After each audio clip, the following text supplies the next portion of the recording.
In this topic, we look at how Swift is modernizing without throwing everything away.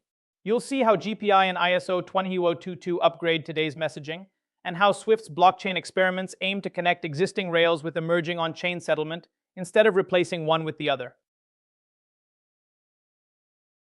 Legacy Swift-based payments have a built-in level of friction you simply can't avoid. First, the flow is inherently slow. Payments move in batches across multiple time zones and cutoffs, so T+2 is normal, not exceptional. Second, money leaks out along the route. Each correspondent may apply its own FX rate and fees, which are rarely visible upfront to you or the customer. Third, the data riding with the payment is often truncated or unstructured, making reconciliation, compliance checks, and straight-through processing much harder than they should be. Swift GPI is essentially an upgrade to traditional Swift messaging that shines a light on the opaque middle of a cross-border payment. Each payment gets a unique tracking reference, almost like a parcel tracking ID. Every bank in the chain updates that record as the payment moves, so you can see where it is, who's holding it, and what's left to do. That tracking, combined with tighter processing rules, enables same-day delivery in most corridors, reveals the exact fees deducted at each hop, and gives end-to-end traceability for operations teams and customers. Under standard Swift, a cross-border payment behaves like a black box. You send funds, intermediaries touch them in batches, fees are taken somewhere in the middle, and you often discover the final cost and arrival time only after the fact. With Swift GPI, that same route becomes trackable in near real time. Each bank in the chain commits to an SLA, timestamps its hop, and discloses its fees. You don't remove the intermediaries, but you expose their behavior, which reduces uncertainty, speeds up investigations, and tightens your operational controls. ISO 20022 is a new data language for payments. Legacy empty messages cram everything into a few free text fields, so names get truncated, addresses are messy, and remittance details are ambiguous. That makes reconciliation and screening harder than they need to be.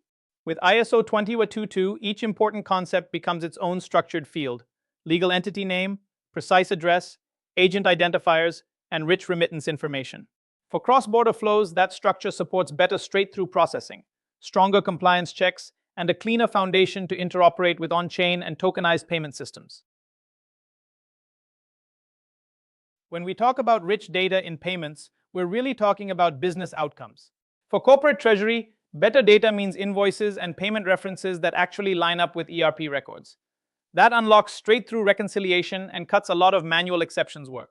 For compliance teams, rich structured data supports more accurate sanctions and AML screening, reducing noise and false positives, while still catching the risky transactions that matter. Swift's big strategic move is to become an interoperability layer for many different networks, not just bank ledgers. Think of it as a single orchestration point. A bank continues to talk Swift, and Swift then routes those instructions to private DLT consortia, tokenized asset platforms, or public blockchains. This means banks don't need to integrate separately with every new chain or network. They reuse existing connectivity, compliance processes, and governance, while still getting access to new on-chain settlement options as they emerge. The key idea here is separation. Think of cross-border payments as two layers: instructions and value movement. At the top, a messaging and orchestration layer coordinates everything: who's paying whom, in what currency, with what compliance checks and SLAs. That role is played today by Swift, but conceptually it could be any intelligent network. Underneath, different settlement rails can be plugged in.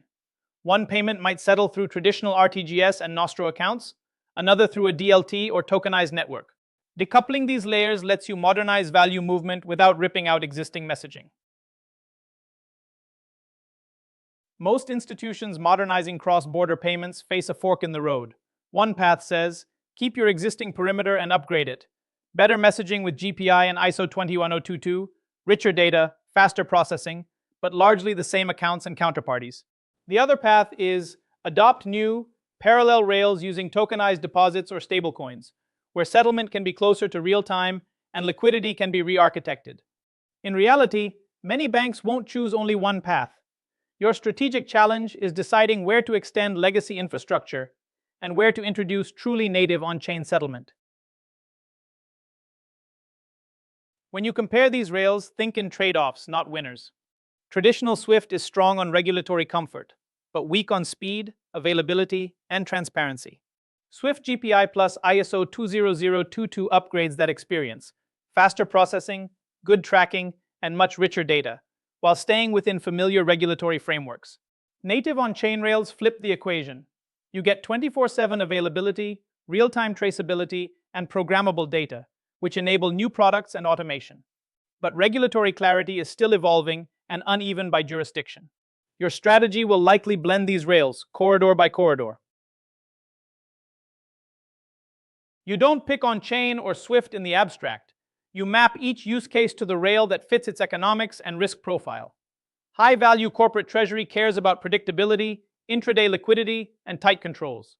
In many cases, enhancing Swift with GPI, ISO 200D2, or a JPM-style network is a strong first step. Low-value retail remittances and B2B mass payouts are more price-sensitive and experience-driven. These are prime candidates to test native on-chain rails, where lower fees and near-instant settlement can create clear, measurable ROI. The real opportunity isn't picking a winner between Swift and blockchains. It's building a financial hub that can see every rail, understand each constraint, and route intelligently in real time. Think of policy-driven orchestration. For this corridor, high-value, strict cutoff, your role is to help design that logic. Which customers, which currencies, which risks, which rails. If you can speak both legacy and on-chain, you become essential to that multi-rail future.